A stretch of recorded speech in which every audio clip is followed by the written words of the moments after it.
Sahabat Ramadan Karim rahimakumullah dimanapun berada. Golongan keempat adalah warajulani tahabba fillah ijtama'a alaihi wa tafarraqa alaihi. Ini adalah adab berteman dan adab bergaul. Dua orang berteman didasari atas keikhlasan, saling mendoakan, saling mengajak untuk kebaikan, menjadikan temannya dan memperlakukan mereka seperti memperlakukan diri sendiri.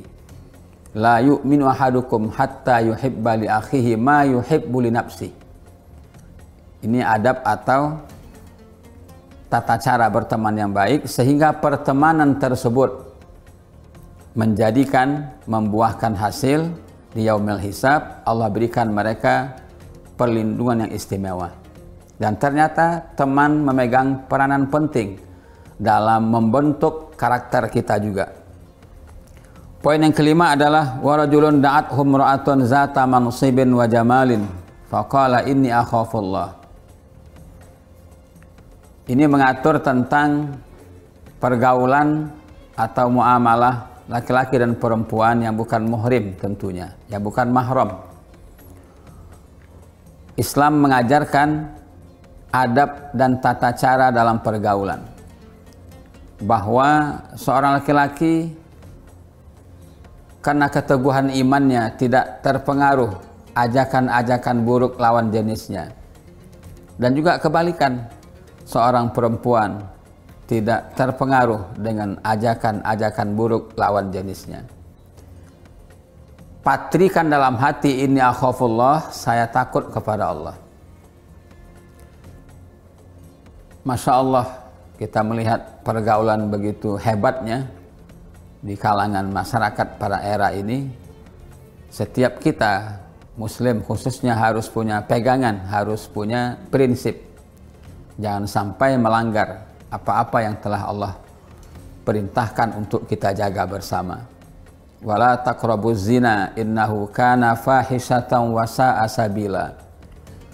Jangankan melakukan perbuatan zina, melakukan perbuatan yang dapat membawa orang berbuat zina pun harus dihindari. Karena berbuat zina itu adalah fahisyah, perbuatan keji, wasa asabila, dan seburuk-buruknya jalan yang ditempuh oleh seseorang. Maka dalam hal ini memang perlu perjuangan berat, melatih hati, melatih pikiran, melatih jiwa, merasakan kehadiran Allah di setiap saat dan dalam setiap aktivitas kita.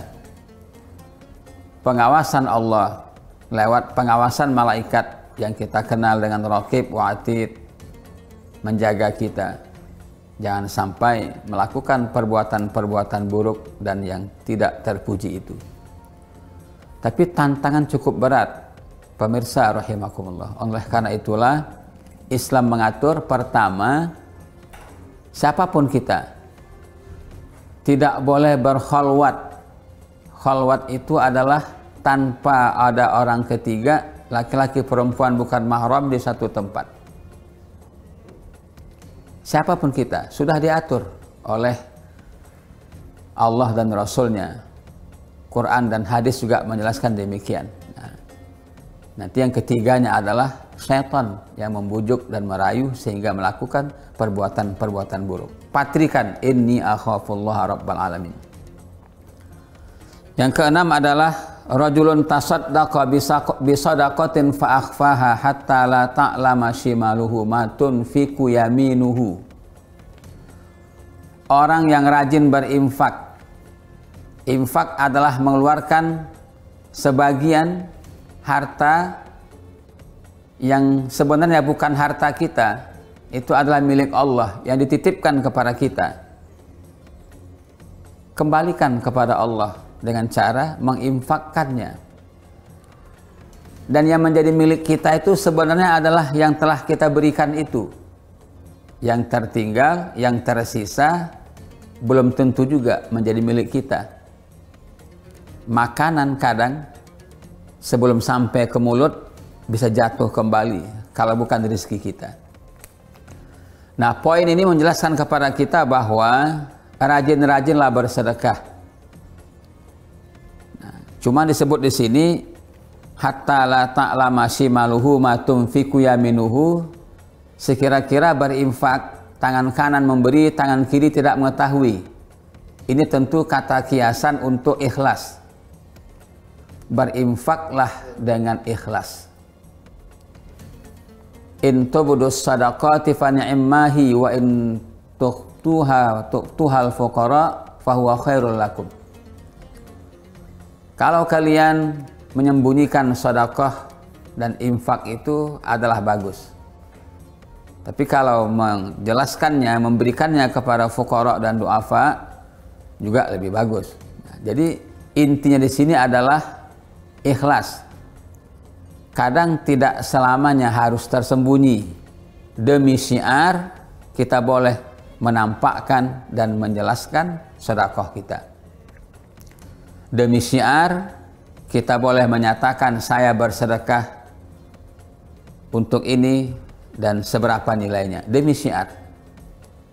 Yang penting kita punya niat yang ikhlas untuk bersedekah itu. Tapi hadis ini menjelaskan betapa pentingnya kita merahasiakan sedekah itu sehingga menekan seminimal mungkin munculnya sifat riya. Hanya untuk itu.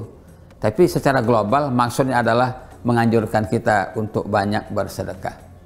Dan sedekah itulah yang nanti menjadi penolong kita, pahalanya di akhirat.